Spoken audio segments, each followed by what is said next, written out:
ये जो जंग लड़ी गई है सर, ये मोस्टली तो मीडिया पे लड़ी गई मुझे नजर आया। अब इंडिया ने तो जंग जमीनी तौर पे तो की इतनी नहीं जितनी उन्होंने मीडिया पे जंग लड़ी। Do you think we should also prepare for next time? क्या अगली बार भी ऐसा ही होना है सर? हमें अपने मीडिया को मजीद स्ट्रांग करने की जरूरत है। आईएसपीआर का रोल क्रेडिबल इंफॉर्मेशन के लिए, क्योंकि इंडिया ने तो ऐसी इंफॉर्मेशन दे दी कि अगले दिन उनको मुंह छुपाना पड़ा मीडिया वालों को, बरखा दत्त जैसी सीनियर जर्नलिस्ट हो, दूसरे हो। अब हमारे डीजी आईएसपीआर ने हमें जो भी इंफॉर्मेशन दी कोई बैकफायर नहीं हुई, सब सच और हक के ऊपर मबनी थी। इस इंफॉर्मेशन की जंग में, इस मीडिया की जंग में हमें मजीद बेहतर परफॉर्म करने के लिए चिश्ती साहब क्या करना होगा? बहुत शुक्रिया आपका और आपके चैनल का मुझे इनवाइट करने का। और मैं पूरा मुत्तफिक हूँ आपसे कि हमें मीडिया में हमारे बहुत अभी भी इंडिया का बहुत एज है, और खास तौर पे आउटसाइड पाकिस्तान तो बहुत है, क्योंकि मैटर ये करता है कि वर्ल्ड ओपिनियन आपके बारे में क्या है। ये बड़ा इंपॉर्टेंट होता है कि दुनिया में परसेप्शन क्या लोग बनाते हैं, आपको गिल्टी करते हैं, आपको मुजरिम समझते हैं, या आप इल्जाम देते हैं, या आप समझते हैं कि आप विक्टिम है। तो क्लैरिटी लोगों को, इंटरनेशनल कम्युनिटी को बहुत जरूरी है, और वो जाहिर है नेगोशिएशन टेबल पे जब वर्ल्ड ओपिनियन आपके फेवर में हो तो बहुत आपको जाहिर है नेगोशिएशन में मदद मिलती है। अब मैं आपको क्रेडिबिलिटी के सेंस में कह रहा हूं कि हम अपने असूलों के मुताबिक किस हद तक क्रेडिबिलिटी करते हैं। मैं आपको एक छोटी सी मिसाल दे देता हूं कि हम किस तरह पाकिस्तान एयरफोर्स किस तरह रखती है। सर, जिस रात ये शूटिंग हुई थी जहाजों की 7 मई को, उस दिन मैं कांस्टेंट पूरी रात पाक फिजाइया के हेडक्वार्टर में ऑपरेशन रूम के साथ कनेक्टेड था। मुझे अपडेट मिल रही थी कि क्या जहाज कितने शूट हो रहे हैं और वो सिलसिला क्या है। लेकिन जो ही एक एक करके जहाजों की खबर आनी शुरू हुई, 3, 4, 5, 6, एक टाइम आया 2:30 के करीब मुझे एक फोन आया, वेरी सीनियर एयरफोर्स ऑफिसर। उन्होंने कहा जी 6 कंफर्म है, प्लस अनमैन्ड एरियल व्हीकल, हमने जो ड्रोन है वो भी है।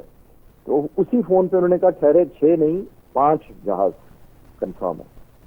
तो मैं थोड़ा सा हैरान हुआ, मैंने कहा अभी तो आपने 6 कहा था प्लस 1 कहा था कि ड्रोन है। तो कहने लगे नहीं, हमारे इंडिकेटर या हमारे पायलट के पास सारा डाटा है कि 6 हैं, लेकिन क्योंकि रैकेट जो हमें कंफर्म होना है किसी अपने सोर्सेज से, जो जमीन पर मलबा गिरता है वो 6 कंफर्म नहीं हो रहा, तो इसलिए हम अभी तक 5 ही क्लेम करेंगे जब तक हमें जमीन से नहीं कंफर्म होता। आप ये मिसाल मैं इसलिए दे रहा हूं कि देखिए हम इस हद तक कॉन्शियस हैं कि जब तक डबली श्योर ना हो, 200% श्योर ना हो कि हमारा 6 हमें मलबा या रैकेट मिल गया है, तब क्लेम करेंगे।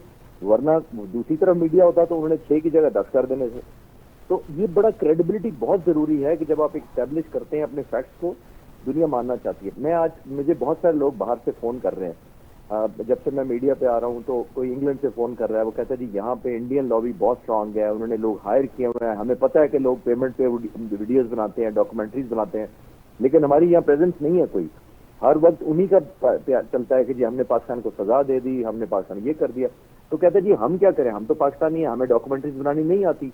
वो पेड लोग जो पेमेंट पे काम करते हैं, जैसे अब फ्रीलांसर है, उनको बाय कर लेते हैं, और फिर वो जाहिर है एक ओपिनियन बदलने में बहुत मददगार साबित होते हैं। तो I totally agree with you कि हमें इस फ्रंट पे बहुत ज्यादा करने की जरूरत है।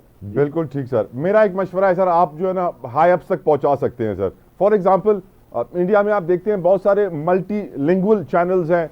इंग्लिश एक ऐसी जबान है जो बहुत इंपॉर्टेंट है, और वहाँ पे अंग्रेजी जबान के बहुत सारे चैनल्स हैं। अफसोस के साथ पाकिस्तान में जितने अंग्रेजी जबान के चैनल थे एक एक करके बंद होते गए, क्योंकि हमारे मुल्क में 2% आबादी अंग्रेजी बोलती है। लेकिन इंटरनेशनल अफेयर्स के लिए, इंटरनेशनल रिलेशंस के लिए, इमेज के लिए आई थिंक इंग्लिश चैनल एक बहुत जरूरी है पाकिस्तान में होना, सरकारी टीवी के अलावा।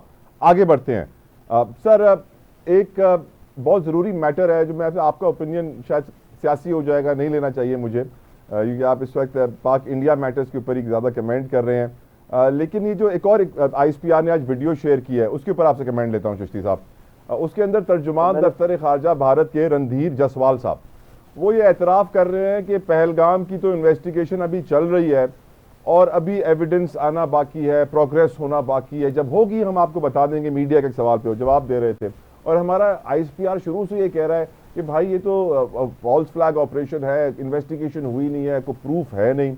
अब सर इंटरनेशनल लॉज भी हम कहते हैं कि हम उन पर इम्प्लीमेंट करवाने की कोशिश करेंगे, अक़वाम मुत्तहिदा में जाएंगे, अमेरिका, डोनाल्ड ट्रंप एक्टिव है।